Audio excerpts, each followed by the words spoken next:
जय हिंद। स्वागत है आप सभी का हमारे YouTube channel Hindi with Manoj में। आज की वीडियो में हम आपको तत्सम और तद्भव शब्द के परिभाषा के बारे में बताएंगे और कुछ आपको ऐसे उदाहरण बताएंगे तत्सम और तद्भव शब्द के। तो वीडियो में लास्ट तक बने रहिए। अगर वीडियो पसंद है तो वीडियो को लाइक कीजिए, चैनल को सब्सक्राइब कीजिए। तो चलिए वीडियो को शुरू करते हैं। तत्सम शब्द की परिभाषा। तत्सम शब्द दो शब्द से मिलकर बना है। कौन कौन से? तत् प्लस सम। तत् प्लस सम शब्दों से बना है। तत् का अर्थ होता है उसके और सम का अर्थ होता है समान। यहाँ उसके का अर्थ संस्कृत भाषा अर्थात जो शब्द हिंदी भाषा में संस्कृत भाषा से ज्यों के त्यों प्रयोग होते हैं उन्हें तत्सम शब्द कहते हैं। मैं एक बार फिर से आपको बता दे रहा हूँ। तत् का अर्थ होता है उसके और सम का अर्थ होता है समान। यहाँ उसके का अर्थ संस्कृत भाषा अर्थात जो शब्द हिंदी भाषा में संस्कृत भाषा से ज्यों के त्यों प्रयोग होते हैं उन्हें तत्सम शब्द कहते हैं।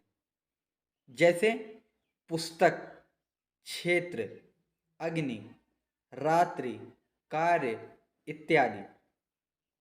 ये सब संस्कृत भाषा के शब्द हैं, लेकिन ये हिंदी में ज्यों के त्यों प्रयोग हो जाते हैं, इसलिए इन शब्दों को क्या कहते हैं? तत्सम शब्द कहते हैं।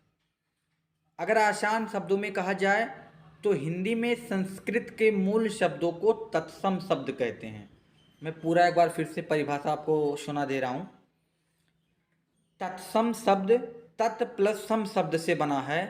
तत् का अर्थ होता है उसके और सम का अर्थ होता है समान। यहाँ उसके का अर्थ है संस्कृत भाषा अर्थात जो शब्द हिंदी भाषा में संस्कृत भाषा से ज्यों के त्यों प्रयोग होते हैं उन्हें तत्सम शब्द कहते हैं। उदाहरण के लिए पुस्तक, क्षेत्र, अग्नि, रात्रि, कार्य इत्यादि। और अगर इनको आसान शब्दों में कहा जाए तो हिंदी भाषा में संस्कृत के मूल शब्दों को तत्सम शब्द कहते हैं। आई होप आप सभी लोग समझ गए होंगे। और भी कुछ उदाहरण हमने नीचे दे रखा है। जैसे तत्सम शब्द के और भी उदाहरण हैं। अग्नि, आम्र, अमूल्य, चंद्र, क्षेत्र, अज्ञान, अंधकार आदि। तद्भव शब्द की परिभाषा। तद्भव शब्द भव शब्द में तद उपसर्ग लगाकर बना है। तद का अर्थ होता है उससे और भव का अर्थ होता है उससे उत्पन्न।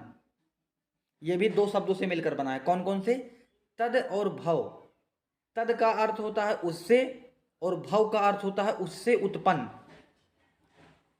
वैसे शब्द जो संस्कृत भाषा के मूल शब्दों से बिगड़कर यानी मूल शब्दों में परिवर्तन आने से उत्पन्न हुए हैं उन्हें तद्भव शब्द कहते हैं।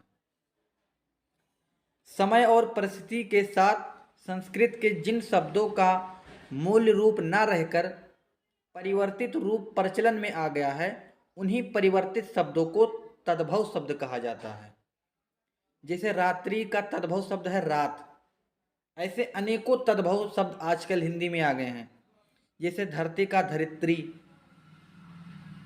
पहर का प्रहर, पत्थर का प्रस्तर और भी हैं आदि। उदाहरण मुख से मुंह, ग्राम से गांव, दुग्ध से दूध, भ्रात से भाई आदि।